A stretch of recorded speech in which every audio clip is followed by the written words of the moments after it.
पोखरण में सोमवार को एक भारत आत्मनिर्भर भारत के संकल्प के साथ उपखंड स्तरीय यूनिटी मार्च का आयोजन किया गया। कार्यक्रम में प्रतिभागियों ने स्वदेशी उत्पादों को अपनाने और स्थानीय उद्योगों को बढ़ावा देने के सामूहिक संकल्प लिया था।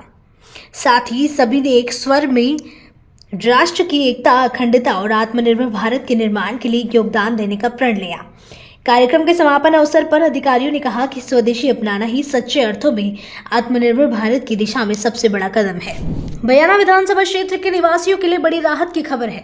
हाल ही में मानसून के दौरान हुई अतिवृष्टि और पांचना व बंद बरेठा बांध से छोड़े गए पानी के कारण गंभीर नदी का जलस्तर बढ़ गया, जिससे क्षेत्र की कई पुलियाएं क्षतिग्रस्त हो गई थी।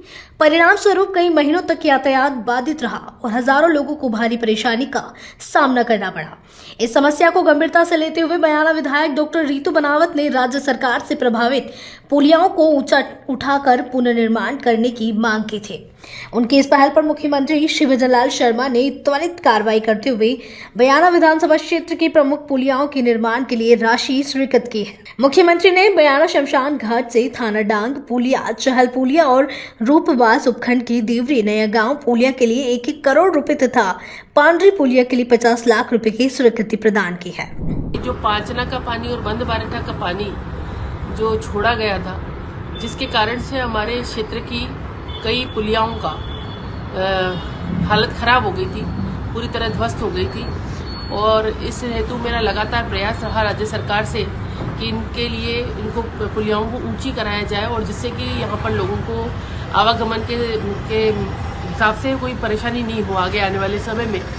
और इन प्रयासों को देखते हुए, मेरे प्रयासों को देखते हुए राज्य सरकार ने भी अपनी सहमति प्रदान करी और बजट सेंक्शन किया, जिसमें चहल की पुलिया, थानाडांग की पुलिया, देवरी और पांडरी, इन 4 पुलियाओं के लिए बजट सेंक्शन किया गया, जिसमें 3 पुलिया चहल, थानाडांग और देवरी की पुलिया के लिए 1-1 करोड़ और पांडरी की पुलिया के लिए 50 लाख रुपए का बजट स्वीकृत किया गया। मैं समस्त जनता जनार्दन की ओर से राज्य सरकार का धन्यवाद ज्ञापित करती हूँ, आदरणीय भजनलाल शर्मा साहब का, मुख्यमंत्री राजस्थान सरकार। उदयपुर में शुरू हुआ एग्रीकल्चर एवं लाइव स्टॉक एंटरप्रेन्योरशिप पर राष्ट्रीय सम्मेलन ग्रामीण भारत की कृषि और पशुधन आधारित उद्यमिता को नई दिशा देने की पहल के रूप में देखा जा रहा है। होटल ताज रावली में आयोजित इस 3 दिवसीय सम्मेलन का शुभारंभ कृषि एवं ग्रामीण विकास मंत्री डॉक्टर किरोड़ी लाल मीणा ने किया। सम्मेलन में देश भर से आए विशेषज्ञों, नीति निर्माताओं, उद्यमियों और स्वयं सहायता समूहों की महिलाओं ने भाग लिया।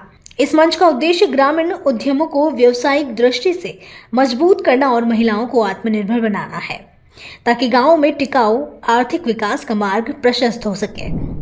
ये जो महिलाओं के सेल्फ हेल्प ग्रुप बने हैं, जो करीबन 2011 में इसका सोसाइटी एक्ट में नोटिफिकेशन हुआ और अपने राजस्थान में उसको राजविका कहते हैं।